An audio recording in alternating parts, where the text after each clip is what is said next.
আজকে তোমাদের মাঝে আলোচনা করবো আজকে আমরা বরিশাল বোর্ড 23 এর যে গ নাম্বার অঙ্কটা রয়েছে, এটা নিয়ে অনেক স্টুডেন্ট আমরা স্টুডেন্টরা বলেছে স্যার এই অঙ্কটা একটু ভালো করে যদি আমাদের কমপ্লিটলি বুঝিয়ে দিতেন তাহলে ভালো হতো। তো আশা করি আজকে এমন ভাবে একদম পাই টু পাই বুঝিয়ে দেব। f(x) সমান কি আছে 4x + 1 এবং 4x - 1 এটা আমাদের দেওয়া আছে, কোথায় উদ্দীপকে দেওয়া আছে। আমাদের বের করতে হবে f(x) সমান সমান f(x + 2 - 1 f(x - 2 - 1 সমান সমান -1 বলে x এর মান কত। একটু ভালো করে খেয়াল করো, এইটা হলো আমাদের অঙ্ক। এখন আমরা কিভাবে অঙ্কটা করব একটু খেয়াল করো, সামনে থেকে দেখি আমরা। দেওয়া আছে আমাদের f(x) সমান সমান এইটা, এই রাশিটা দেওয়া রয়েছে। তো আমরা কি করব, এখন আমরা দুইটা রাশি মান বের করে নিব। ফার্স্ট হলো x + 2 এর মান বের করব। দেখবেন f(x) এর মান x এর জায়গায় কত বলেছি, x + 2। তাহলে এখানে আমরা কি করব, 4 এর জায়গায় 4 রেখে দিব, আর এই যে x এর মান কত হবে, x এর মান x + 2 বসাই দিয়েছি আর +1। সেম এখানে এই কাজটাই করেছি, তোমরা অবশ্যই বুঝতে পেরেছো।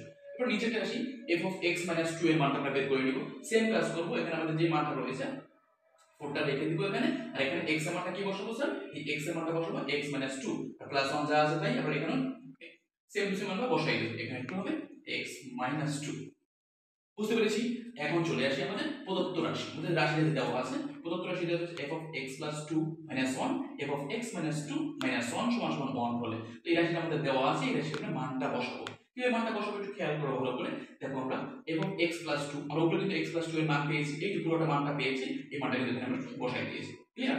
আবার দেখো x - 2, যে x - 2 এর যে মানটা আমরা পেয়েছি সেই মানটা কিন্তু এখানে আমরা বসাই দিয়েছি। আর সমান কি ছিল এখানে, -1 ছিল। কি ছিল স্যার, -1। এখন আমরা কি করব তাহলে, -1 আছে না এখানে, সমান -1 রেখে দিয়েছি।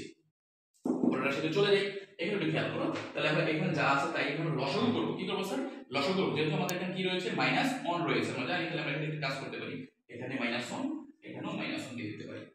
বুঝতে পেরেছি। তাহলে আমাদের অঙ্কটা আরো ইজি হয়ে যাবে। 4x + 7 4x + 7 হবে। আর আমরা জানি যে কি করতে হবে এখানে, 4x + 9 আমাদের 4x + 9 দিয়ে মানে -1 ছিল এখানে, আমরা বুঝতে পারছি। তাহলে কি হবে এখানে, 4x - এইটা হবে। তারপর এখানে এসে চলে আসো, এখানে দেখো সেম, আমরা কি করব, লসাগু করব। যে এটা লসাগু করব, এটা লসাগু করলে এটা নিলাম, লসাগু করলে কি হবে স্যার, একটু দেখো না, কেটে দেই। এখানে 4x - 4x কেটে দেই, এখানে নিচেও সেম, এটা আমরা কেটে দেই। তাহলে থাকলো কি, দেখো তো 9 থেকে 7 গেলে থাকে 2, সেম নিচে বল থাকে, দেখো তো এই 9 থেকে 7 গেলে থাকে 2।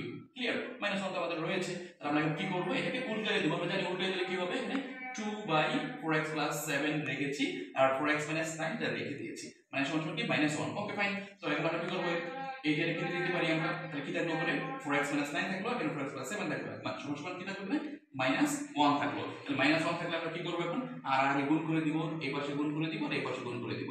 তাহলে কি হবে, এখানে 4x - 9, এখানে থাকবে কি -4x - 7। এটা সামনে নিয়ে আসো।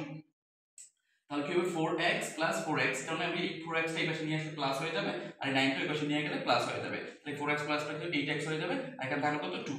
তাহলে কি করব, x রেখে দিলে ওই পাশে কাটাই দিলে 1/4, একেবারে কারেক্ট आंसर। তো সবাই মনে করে বুঝতে পেরেছো তো, আমি মাউস আছে সবার সাথে।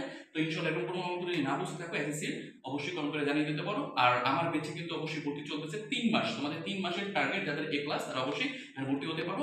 একদম ইংলিশ ম্যাথের জন্য বা সায়েন্স সাবজেক্টের জন্য একদম সুন্দর করে বুঝিয়ে দেওয়া হয় প্রত্যেকটা ক্লাস, এবং ভালো একটা রেজাল্টের জন্য অবশ্যই তোমাদের কি করতে হবে, জালপুরি ইতিহাস এখানে যোগাযোগ করতে পারো, নিচে দেওয়া নাম্বারে যোগাযোগ করতে পারো। দেখা হবে নেক্সট ভিডিওতে।